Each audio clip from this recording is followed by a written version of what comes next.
Hey guys, it's Jen here from Nails by Jen. Welcome back to my channel. If this is your first time to my channel, welcome to my channel. So today's video is another watch me work video, and this is a beautiful, simple spring design, but it looks amazing. I actually got the inspiration from an Instagram page called Clawgasmic, I believe. I will actually post a video or a photo of their set here for you as well. I love how these turned out. So if this is something you're interested in, stick around, keep watching. As always, don't forget to click that like and subscribe for me. If you have any questions or comments, leave them in the comment section below, and let's get started.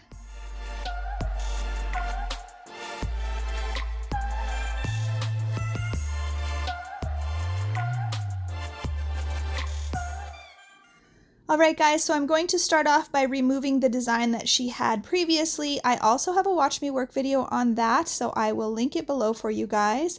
So basically I'm just going to go in and I'm shortening them up a little bit because she actually had quite a bit of lifting this time. So she never has lifting. It's very, very rare. Last time she came in, she had a little bit of lifting, which was kind of odd.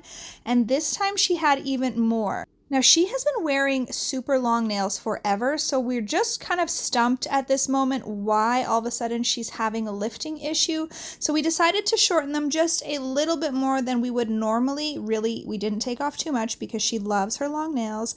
I opened a brand new bottle of primer the day before, so I was thinking maybe my primer was just a little too old last time, my protein bond from Young Nails.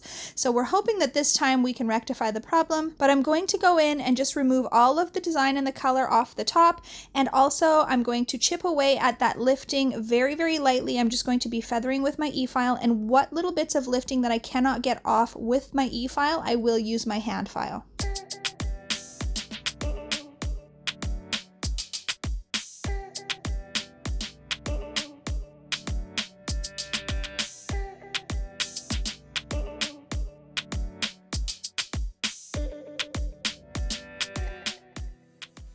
So I'm just going to zoom in on this nail to show you guys how I'm removing that lifting. So I'm just using the tip of my e-file bit and I'm just lightly feathering, and what you'll see is I kind of bounce back and forth to different areas of the nail. I don't stay on the same spot for a long period of time because it can get hot for your client. So I'm going to work on the side here for a little bit, then you'll see I bounce back to that cuticle area and I kind of flick and feather over that lift there, and then I bounce back again to the side just so that I'm preventing her nail from heating up. So you can very easily just chip away and very lightly feather on top of the lifting and it will just start chipping away.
Next, I'm going to go in with my cuticle pusher and I'm going to push back the proximal nail fold, exposing the cuticle, and then I'm going to go in with my hand file and I'm going to remove any little bits of lifting that are left. I'm also going to blend any areas that need blending. I'm going to remove any shine off of the natural nail plate, and I'm also going to shape the nails and get them ready for our acrylic application.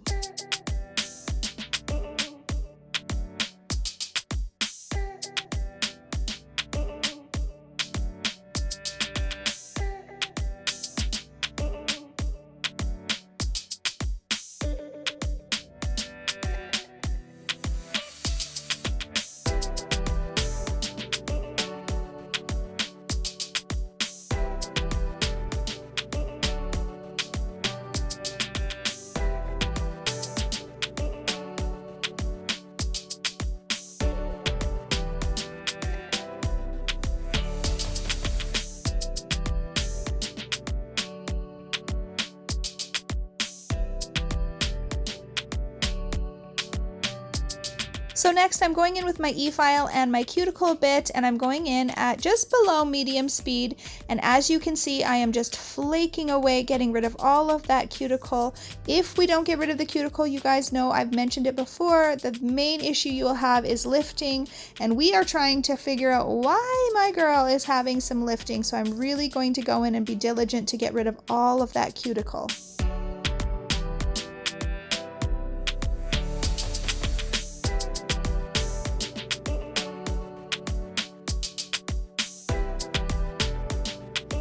Alright, so once I have removed all of her cuticle, I dust off her nails with my dust brush, and now I'm going in with my custom solution that I use to cleanse the nail, which is a 50-50 mix of 99% alcohol and 100% acetone. I'm just using one of these smile line brushes and I'm just scrubbing into the nail. I find that this is a really good way to make sure you get all of the dust out from under the proximal nail fold.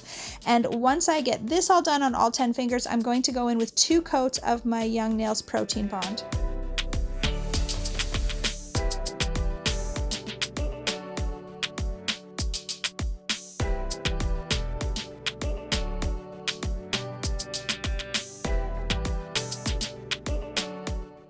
Alright guys, so it is now time to go in and do the infill or backfill, whichever you prefer to call it.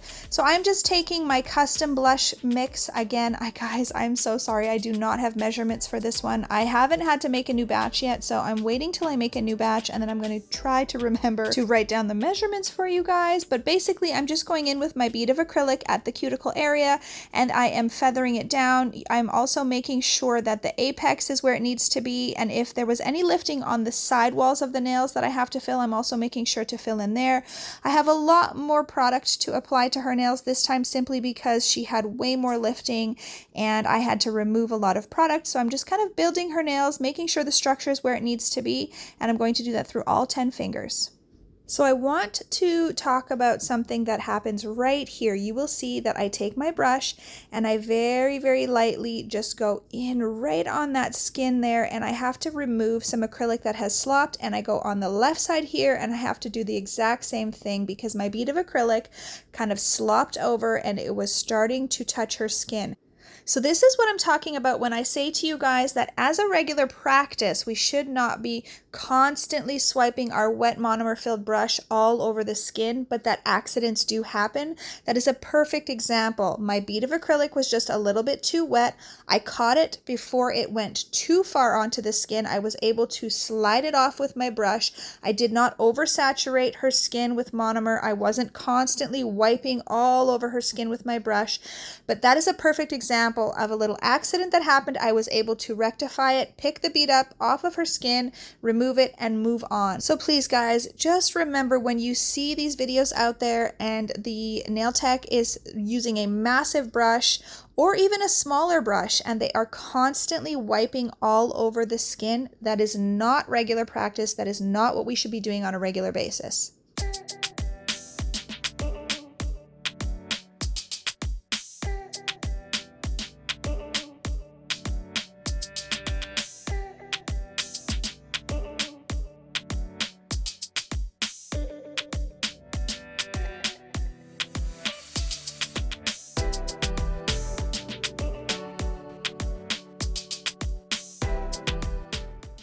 So I remember somebody had recently asked me a question in regards to keeping my acrylic brush clean and how do I keep it clean. So I wish that I would have actually filmed the side here where I'm picking up my bead of acrylic and I have my paper towel so that I can show you. But basically when my hand is going away from her nail, I'm either picking up acrylic or I am dipping into my clean monomer and I'm wiping my brush on the paper towel to make sure that none of that acrylic is starting to harden. One tip that I will say to you guys is keep your monomer clean. The cleaner the monomer, the better application you will have, the easier it is to get your brush clean and to keep it from getting gunked up with hardened acrylic.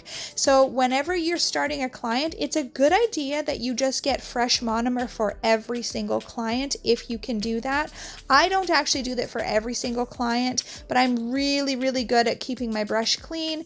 And I probably every third client, because I have, you know, quite a deep jar, I can actually fill it quite deep with monomer. I probably get new acrylic with every second or third client. But one of the things you want to do is constantly be dipping your brush into your monomer and then wiping it onto your paper towel. Now at the end of the service, when you are done, you want to really submerge it into that monomer. You want to kind of press it down into the bottom of the jar, make sure that there's nothing there, and then wipe your brush onto your onto your paper towel. You can also go and put a glove on, and you can use your fingers to kind of spread the bristles of the brush open a little bit just to make sure that there is no gunked up acrylic. But as long as you've really submerged it into that monomer and you're wiping it on the paper towel, you will not have any excess acrylic left in the brush. And then I also like to kind of roll my brush along the paper towel to sort of create a point before I put it back into my lid of my brush. Now I do not store my brush standing straight up. I store my brushes either facing down or laying flat, because if you store your brushes with them standing up, and by that I mean that the bristles are at the top and the handle would be at the bottom, standing straight up vertically, a lot of times monomer can kind of seep back into that barrel and it can get rusty, especially if you have a brush like I'm using here where it has crystals. That monomer can actually flow down and can like just make it cloudy and it doesn't look as pretty. So my recommendation would also be to store your acrylic brushes either laying flat completely horizontally, or they can be upright in a vertical position, but make sure that the bristles are at the bottom. I wish that I would have taken a video so that I can kind of show you guys better, but if you have any questions, just let me know below, or if you would like me to make a specific video in regards to this information, let me know in the comment section below. There are already a ton of videos out there. I'm quite certain Susie from Nail Career Education also has a video on this. It might be a couple of years old, but you could check her video out. Also, if you really, really want me to make a video specifically about brush cleaning and how to keep your acrylic brush clean, let me know in the comment section below.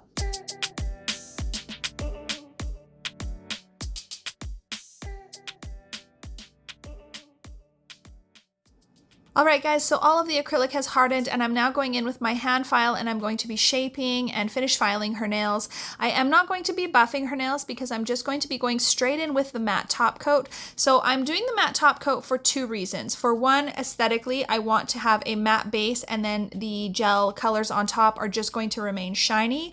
But also, I do find when I'm doing any type of line work, I find applying a matte top coat layer first helps the line work to just look so much more smoother.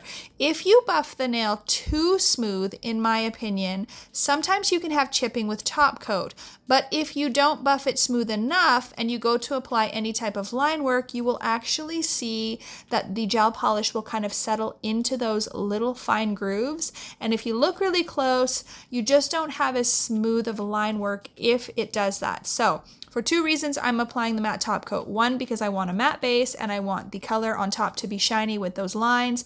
And also the matte top coat gives me a very smooth surface so that when I apply those lines, they are very smooth.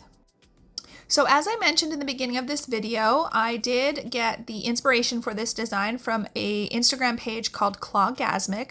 So I tried to emulate the same colors that she used, and so I'm going in with some Madame Glam colors and I'm going to custom mix them to make them more pastel. So I've got this one here called Peachy.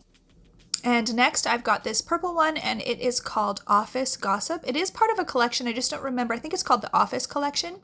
This one is called Daddy's Girl. This was actually in my top 5 favorites for the month of February. I love that one. This one is called Pacific. It is a teal color. Then I've got a blue called NSFW, excuse me. And I've also got a gold one, It's Not You, It's Me. And then I'm going to be using a white from Born Pretty. It is a stamping gel, but I've been using this a ton lately. I love it. It is so pigmented. So I'm going to use a little bit of white in every color to make them more of a pastel. And I'm using my 2M matte top coat. So like I mentioned earlier, I'm first going to go in and apply a thin layer of my matte top coat. I'm going to cure for the full cure, 60 seconds, and then I'm going to get ready to start applying all of these colors.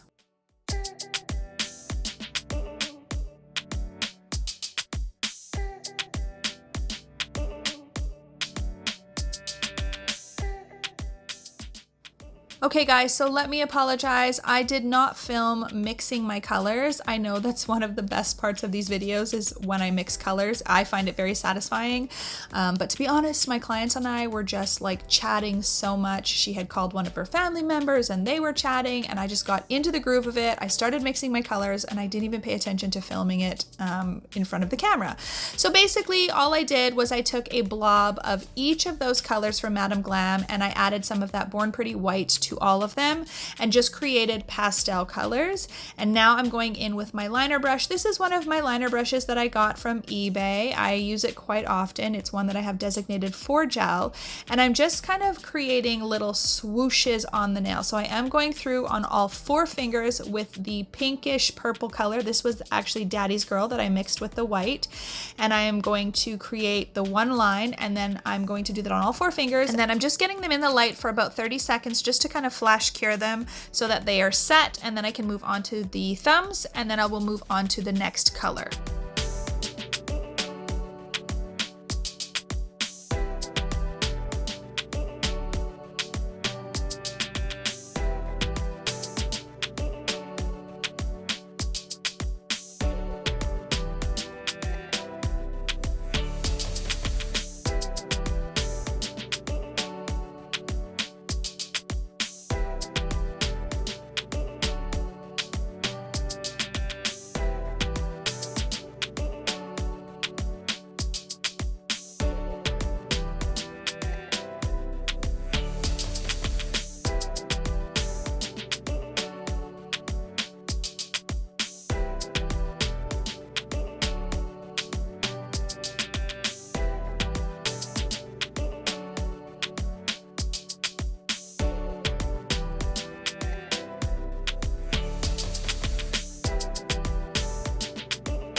So once all of the colors were applied, I did not add a shiny top coat on top of the colors.